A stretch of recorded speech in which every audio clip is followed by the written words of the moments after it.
मुअज़्ज़ज़ मुहतरम हज़रत मुरब्बियान किराम मुसल्लियान इज़ाम बेरादरान इस्लाम दिन दरदी इस्लाम प्रिय मुसलमान भाईगण अल्लाह तबारक व तआलार दरबारे लाखों कोटी शुक्रिया जे अल्लाह सुब्हानाहु व तआला আজকে এই পবিত্র জুমার দিনে দুনিয়াবি হাজারো ব্যস্ততাকে ফারেক করে আল্লাহ রাব্বুল আলামিনের মহান হুকুম জুমার 2 রাকাত সালাত আদায়ের লক্ষ্যে আল্লাহ পাক আমাদেরকে কবুল করেছেন। আমরা আল্লাহর ঘরে হাজরা দিতে পেরেছি। এজন্য আল্লাহ পাকের দরবারে দিল উজাড় করে কালিমাতুশ শুকর আদায় করি আলহামদুলিল্লাহ। আল্লাহ রাব্বুল আলামিন বড় মেহেরবান, বড় তাকতওয়ালা, বড় শক্তিওয়ালা, বড় হিম্মতওয়ালা, বড় ক্ষমতাবান। আল্লাহ পাকের শক্তির কাছে কারো শক্তির তুলনা চলে না। আল্লাহ পাক যেটা ইচ্ছা সেটাই করতে পারেন, মানুষ তা করতে পারেন না, চাইলেও করতে পারেন না। আর আল্লাহ পাক যেটা ইচ্ছা সেটাই করতে পারেন। যেহেতু আল্লাহ রাব্বুল আলামিন আমাদের সৃষ্টিকর্তা, আমাদের পালনকর্তা, আমাদের মুক্তিদাতা, আমাদেরকে বিধানদাতা, আল্লাহ রাব্বুল আলামিন সকল ক্ষমতার ঊর্ধ্বে তার ক্ষমতা। তার ক্ষমতার কাছে আমাদের ক্ষমতা চলে না, তার শক্তির সঙ্গে আমাদের শক্তি চলে না। আল্লাহ পাক বড় শক্তিধর। আল্লাহ পাক যা ইচ্ছা তাই করতে পারেন, সে ক্ষমতা আল্লাহ পাকের আছে। কিন্তু মানুষ আমাদের সেই ক্ষমতা নাই। আল্লাহ পাক যদি আমাদেরকে কোনো কিছু করার তৌফিক দান করেন তাহলে আমরা করতে পারবো, আর যদি তৌফিক না দান করেন তাহলে সম্ভবপর নহে। এজন্য আল্লাহ রাব্বুল আলামিন আমাদের খালেক, আমাদের সৃষ্টিকর্তা, আমাদেরকে পালনকর্তা, আমাদের রিজিক দাতা আল্লাহ পাক। আল্লাহ পাক আমাদেরকে আজ পর্যন্ত বাঁচিয়ে রেখেছেন। আল্লাহ পাক আমাদেরকে অসংখ্য অগণিত নিয়ামত দিয়ে আমাদেরকে লালন পালন করতেছেন। আমরা যদিও আল্লাহ পাকের নাফরমানি করি, কিন্তু আল্লাহ পাক নাফরমানি করেন না আমাদের উপরে। আমরা যদিও আল্লাহ পাকের হুকুমের নাফরমানি করি, কিন্তু আল্লাহ রাব্বুল আলামিন নাফরমানি করেন না আমাদের প্রতি। আমরা জুলুম করি, কিন্তু আল্লাহ পাক আমাদেরকে জুলুম করে না। আমরা আল্লাহ পাকের হুকুম আহকাম না মানলেও আল্লাহ পাক আমাদেরকে লালন পালন করে। আল্লাহ পাকের হুকুম আহকাম যদি আমরা না মানি তাও আল্লাহ পাক আমাদেরকে লালন পালন করেন। একজন নৌকর, একজন চাকর যদি মনিবের কাজ যথাসম্ভব আদায় না করে তাহলে মনিব তার প্রতি নারাজ হয়ে তাকে কাজ থেকে বের করে দেয়, তাকে কাজ থেকে বের করে দেয়, ফারাক করে দেয় যে তোমার মতো নৌকর আমার দরকার নাই, তুমি কাজের মধ্যে ফাঁকি দাও, তুমি আর আসবে না আমার কাছে। কিন্তু আল্লাহ সুবহানাহু ওয়া তাআলা আমাদের মহামনিব, আমাদের খালেক, আমাদের সৃষ্টিকর্তা। আমরা যদি আল্লাহ পাকের নাফরমানি করি আল্লাহ পাক আমাদেরকে তার সীমানা থেকে আমাদেরকে বের করে দেন না। তার সীমানা থেকে আল্লাহ পাক আমাদেরকে বের করে দেন না। আল্লাহ পাকের নাফরমানি করলে আল্লাহ পাক কোনোদিন আমাদের রিজিক বন্ধ করে দেন নাই। আল্লাহ পাক আমাদের রিজিকের দুয়ার খুলে রেখেছেন। একজন গরিবকেও আল্লাহ পাক খাওয়াইতেছেন, একজন ফকিরকেও আল্লাহ পাক খাওয়াইতেছেন, একজন বাদশাকেও আল্লাহ পাক খাওয়াইতেছেন, একজন আল্লাহকে পালনেওয়ালা তাকেও খাওয়াইতেছেন, যে আল্লাহকে মানে না তাকেও খাওয়াইতেছেন, যে আল্লাহকে মানে তাকেও খাওয়াইতেছেন, যে আল্লাহকে মানে না তাকেও খাওয়াইতেছেন। একজন ইমানদার ব্যক্তিকেও আল্লাহ পাক লালন পালন করতেছেন, একজন বেঈমান যার ভিতরে ঈমান নাই তাকেও আল্লাহ পাক লালন পালন করতেছেন। আল্লাহ পাক কত বড় খালেক, কত বড় মালিক, কত বড় সৃষ্টিকর্তা আল্লাহ। আল্লাহ রাব্বুল আলামিন আমাদের চলাফেরা, উঠা বসা, এগুলোর দিকে যদি আল্লাহ পাক আমাদের তাকান, তাহলে দেখা যাবে যে আমার চলাফেরা, উঠা বসা সব কিছু বিপরীত। আল্লাহ পাকের হুকুম আহকাম মোতাবেক চলাফেরা আমাদের নাই। আমরা চলতেছি আমাদের ইচ্ছা মতো, আমাদের ইচ্ছা মতো আমরা চলতেছি। আল্লাহ পাক যেভাবে আমাদেরকে চলার কথা বলেছেন সেভাবে আমরা চলতেছি না। যে পথের উপরে আমাদেরকে চলতে বলেছেন সে পথের উপরে আমরা চলতেছি না, অন্য পথে চলতেছি। অর্থাৎ শয়তানের পদাঙ্ক অনুসরণ করে আমরা চলতেছি। যে পথে গুমরাহি, পথভ্রষ্টতা, সে পথে আমরা চলতেছি। যে পথে চললে আল্লাহকে পাওয়া যাবে, আল্লাহর রসুল মুহাম্মদুর রাসূলুল্লাহ সাল্লাল্লাহু আলাইহি সাল্লামকে পাওয়া যাবে, সে পথটা আমরা ভুলে গেছি, গিয়ে অন্য পথে চলতেছি। আল্লাহকে পাবার জন্য আল্লাহ রাব্বুল আলামিন আমাদেরকে পথ বাতলাই দিয়েছেন। বান্দা, এ পথে যদি তুমি চলো তাহলে তুমি আমার দিদার লাভ করবে, আমাকে পাবে। আর এ পথে যদি চলো তাহলে আমার দিদার পাবে না, আমার যাজা পুরস্কার পাবে না। শয়তানের পদাঙ্ক অনুসরণ করে নিজের জিন্দেগিটাকে যদি কাটাও তাহলে অফুরন্ত জিন্দেগি তোমাকে শাস্তি ভোগ করতে হবে জাহান্নামের ভিতরে। এই জন্য আল্লাহ পাক বলেন, ফামান ইয়ামাল মিসকালা যাররাতিন শাররান ইয়ারা ওয়া মান ইয়ামাল মিসকালা যাররাতিন খায়রান ইয়ারা। বান্দা যদি একটা জাররা পরিমাণ যদি একটা নেক আমল করে, ওইটাও তার আমলনামায় উঠে যায়। আবার বান্দা যদি জাররা পরিমাণ একটা বদ আমল করে, এটাও তার আমলনামায় উঠে যায়। এই হিসাব থেকে আমরা ফারেক নয়। সর্বসময় আমাদেরকে আল্লাহ রাব্বুল আলামিন আমাদের নেগাবানের জন্য আল্লাহ পাক ফেরেশতা মুকাররর করে রেখেছেন। কোনো দিক দিয়ে সুযোগ নাই, পার হবার সুযোগ নাই। দিন রাত 24 ঘন্টা আমাদের পিছনে আল্লাহ রাব্বুল আলামিন ফেরেশতা মুকাররর করে রেখেছেন। সব কিছু অবলোকন করতেছেন, তারা সব কিছু তারা দেখতেছেন। যাদেরকে যা দায়িত্ব আল্লাহ রাব্বুল আলামিন দিয়েছেন তারা সেই দায়িত্ব পালন করতেছে। কাজে অস্বীকার করার মতো কোনো ক্ষমতা ময়দানে মাহশরে থাকবে না, কোনো সুযোগ থাকবে না। কারণ আপনি যে কাজটা করতেছেন এই কাজটা ভিডিও সহকারে আপনি যদি অস্বীকার করেন, ভিডিও সহকারে আপনার সামনে তুলে ধরা হবে।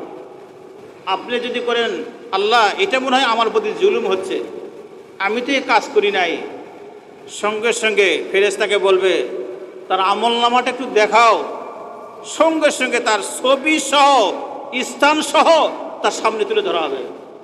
তখন তার মাথাটা নত হয়ে যাবে, যা সর্বনাশ, আমার তো সব কিছু ধরা পড়ে গেছে, একটাও তো বাকি নাই। এই জন্য সব ধরা পড়ে যাবে।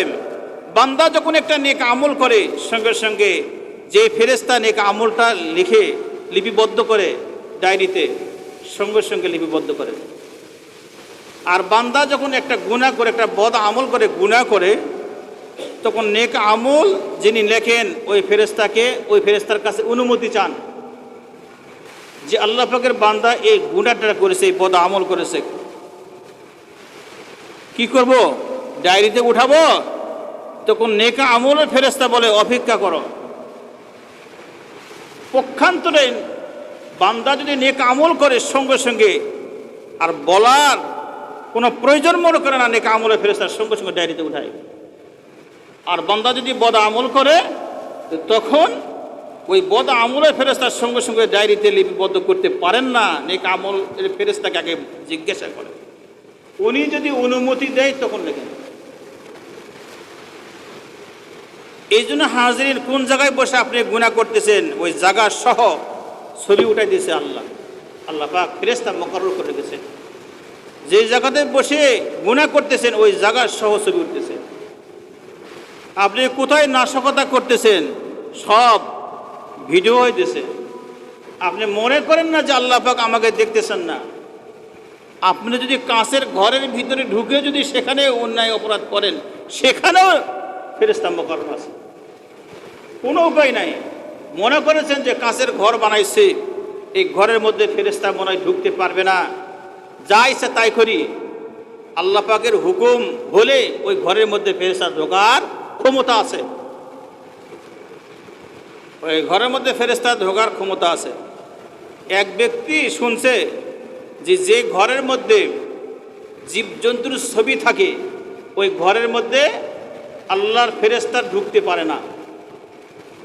এখন ওই বেচারা চিন্তা করেছে যেহেতু ফেরেশতা ঘরের মধ্যে ঢুকতে পারে না, তো যা ইচ্ছা তাই করা সম্ভব, তাহলে এখানে মালাকুল মউতের ফেরেশতাও ঢুকতে পারবে না। কি বলেন? জীবজন্তুর ছবিতে গোটা ঘরটা কি করে ফেলছে, বলে ফেলছেন। কি কারণে? যে মালাকুল মউতের ফেরেশতা ঘরে ঢুকতে পারবে না, যেহেতু জীবজন্তুর ছবি আছে।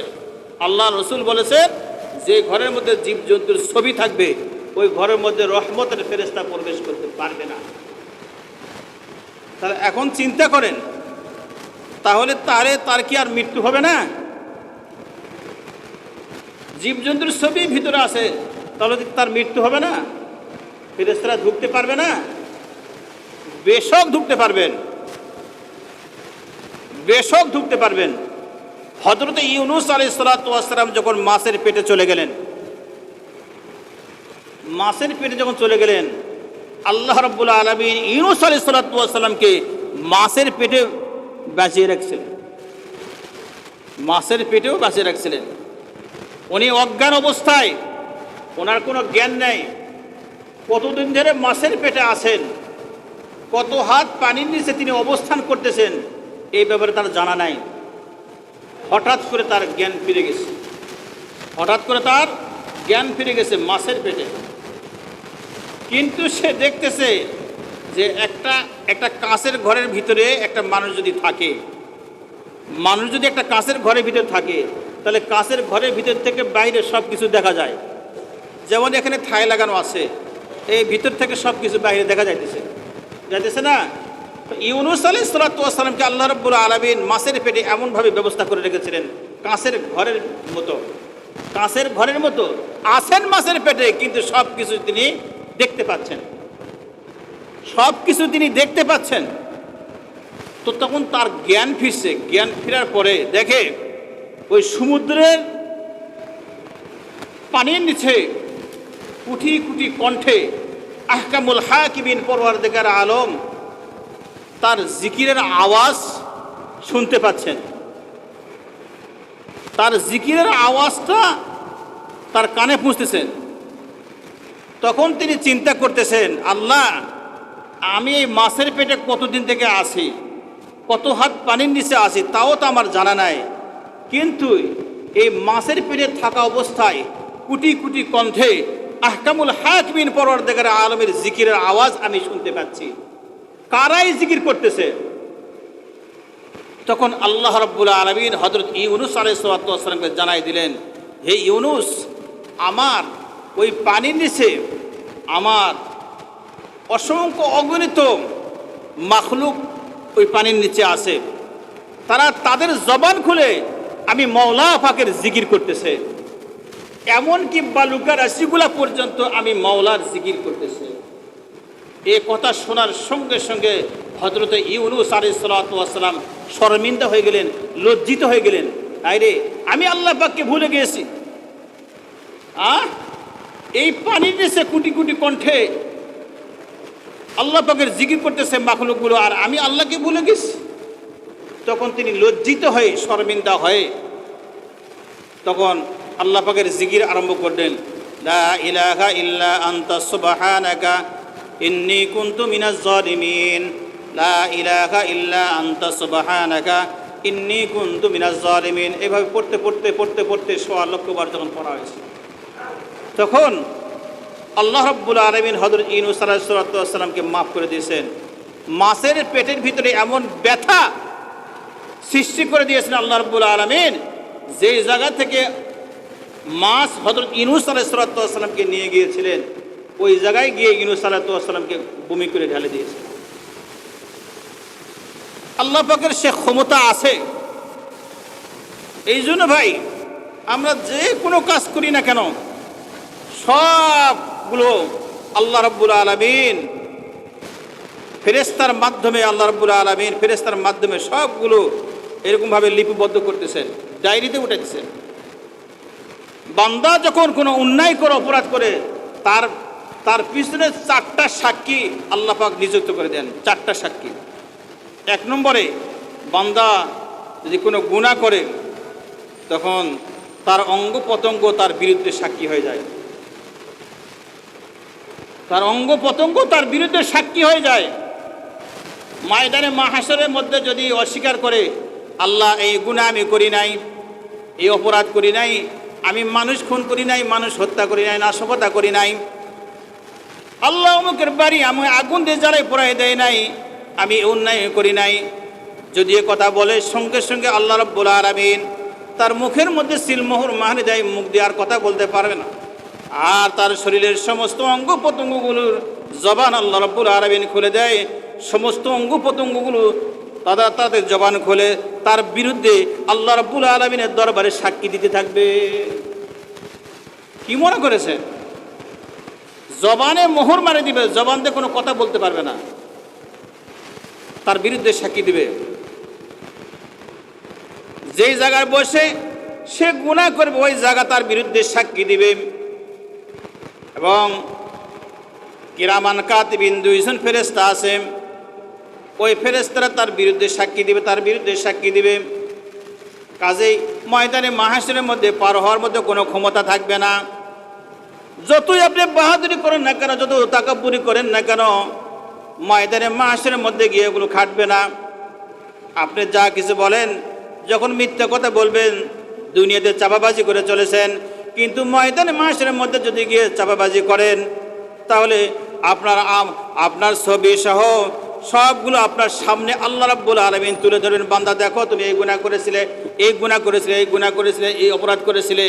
যখন বান্দা মাথা তার নত হয়ে যাবে, রব্বুল আলামিন, হ্যাঁ আমি এই গুনাহ করেছি, আমি এই অপরাধ করেছি, তখন সে স্বীকার করবে। ফাতারাফনা বিযুনুবিনা ফাহাল ইলা খুরুজিম মিন সাবিল। তখন তারা তাদের অপরাধ স্বীকার করবে আর বলবে, আল্লাহ আর কি যাওয়ার সুযোগ আছে দুনিয়ায়? যদি সুযোগ থাকে একটুবার সুযোগ দেন, দুনিয়ায় যাব, আর কোনো অন্যায় অপরাধ করব না, বাকি জিন্দেগিটা তোমার হুকুম আহকাম পালন করে আবার আসবো। আর সুযোগ দিবেন আল্লাহ পাক, আর সুযোগ দিবে না ভাই। এই জন্য যা করতেছি বুঝে সুঝে করব, যা কিছু করতেছি বুঝে সুঝে করব। আল্লাহ রাব্বুল আলামিন আমাদেরকে খুব শান্তিতে রেখেছেন। এর শুকরিয়া আদায় করে শেষ করা যাবে না। যে শান্তিতে আল্লাহ পাক আমাদেরকে রেখেছেন, এর শুকরিয়া আদায় করে শেষ করা যাবে না। এই জন্য হাজরিন, দুনিয়ার জিন্দগিটা ক্ষণস্থায়ী জিন্দগি, আর আখিরাতের জিন্দগি চিরস্থায়ী জিন্দগি। আখিরাতের জিন্দগিটা চিরস্থায়ী জিন্দগি। আখিরাতের জিন্দগিতে সুখ, শান্তি, সফলতা যদি আমরা পেতে চাই, এই ক্ষণস্থায়ী হায়াতের জিন্দগিতে আমরা আল্লাহ রাব্বুল আলামিনের যে হুকুম আহকাম আমাদেরকে দিয়েছেন, সেগুলো আমাদেরকে পালন করে যেতে হবে। তাহলে সেখানে সুখ, শান্তি, সফলতা আমরা পাবো। আল্লাহ পাক আমাদেরকে সুখ শান্তি দিবেন। রাবিয়া বসরি, এক চোর চুরি করার জন্য গেছে রাবিয়া বসরির ঘরে। রাবিয়া বসরি একজন আল্লাহর ওলি, মহিলা মানুষ। তার ঘরে গেছে চুরি করার জন্য। গিয়ে দেখে যে তার ঘরে চুরি করার মতো কোনো জিনিস নাই। চুরি করবে যে এরকম কোনো জিনিস তার ঘরে নাই। উনি নামাজ আদায় করার পরে মোনাজাত করতেছেন আল্লাহর কাছে, যা কিছু চাওয়ার আল্লাহর কাছে চাইতেছেন। ইজা সাআলতা ফাসআলিল্লাহ ওয়া ইজা ইসতামতা ফাসতাইন বিল্লাহ। যা কিছু চাওয়ার আল্লাহর কাছে চাও, যা কিছু বলার আল্লাহর কাছে বলো। তো রাবিয়া বসরি আল্লাহর কাছে চাই দিছে, দুটা হাত তুলে মোনাজাত করতেছে। আর চোর বেচারা চুরি করার জন্য ঘরে ঢুকছে, কোনো কিছুই যখন পাইতেছে না সে ফিরে যাইতেছে যে কিছুই তো পেলাম না। আর রাবিয়া বসরি বুঝতে পারছে যে একজন চোর আসছে চুরি করার জন্য, চোর আসছে চুরি করার জন্য। তো রাবিয়া বসরি দোয়া মোনাজাত সংক্ষেপ করতেছেন, আল্লাহকে বলছেন, আল্লাহ আমার ঘরে আসছে একজন চোর চুরি করার জন্য, কিন্তু আমার ঘরে চুরি করার মতো কোনো মাল সামানা নাই, খালি হাতে যদি ফেরত যায় তাহলে তো আমার ইজ্জত থাকে না। রাবিয়া বসরি বলতেছেন, চোরটা যদি খালি হাতে ফেরত যায় তাহলে তো আমার ইজ্জত থাকে না। হ্যাঁ, এই বলে মোনাজাত শেষ করছে, করার পরে চোরকে ডাক দিছে, ডাক দিয়ে বলতেছে, তুমি তো চুরি করার জন্য আসছো, তা আমার ঘরেতে নাই সেই সম্পদ নাই, চুরি করার মতো সম্পদ নাই, কাজেই আমার একটা বদনা আছে, এই বদনা তুমি নিয়ে যাও। বদনা উজু করার বদনা আছে, বলে এই বদনাটা আমি তোমার দিয়ে দিলাম, তুমি নিয়ে চলে যাও, তুমি নিয়ে চলে যাও। তো ওই সুর বেচারা বলতেছে, আপনি মোনাজাতের মধ্যে কি বললেন?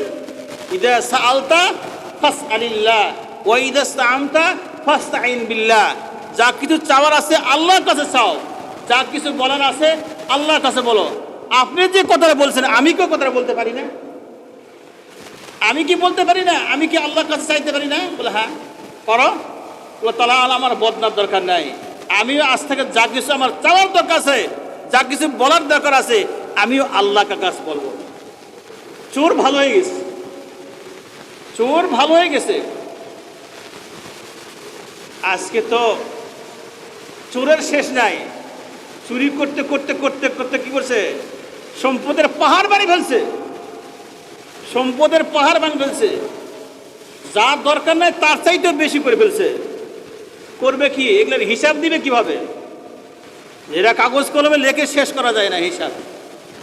এত পাহাড় বানাইছে সম্পদের যে কাগজ কলমে হিসাব করেও না, হিসাবে উঠাতে পারে না, এত সম্পদ চুরি করেছে।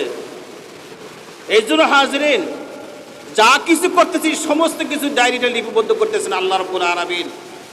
ফেরেশতাদেরকে মুকাররর করে দিয়েছেন, পার হওয়ার কোনো বুদ্ধি নাই ভাই। কাজেই আমরা সজাগ হয়ে যাই, মনে করবো না যেটা এই কাজ করতেছে আল্লাহ পাক আমাকে দেখতেছেন না। বেশক আল্লাহ রাব্বুল আলামিন আমাদেরকে দেখতেছেন। আল্লাহ পাক নেগাবান, আল্লাহ পাক আমাদেরকে দেখতেছেন, দিন রাত 24 ঘন্টা আল্লাহ পাক আমাদেরকে দেখতেছেন। কাজে আমরা সজাগ হয়ে যাই। আল্লাহ পাকের ক্ষমতার কাছে আমাদের ক্ষমতার তুলনা চলে না, আল্লাহ পাকের শক্তির কাছে আমাদের শক্তি চলে না। আল্লাহ পাক যেহেতু আমাদের খালেক, আমাদের মালিক, আমাদের সৃষ্টিকর্তা, লাকাদ খালাকানাল ইনসানা ফি আহসানি তাকওয়িম।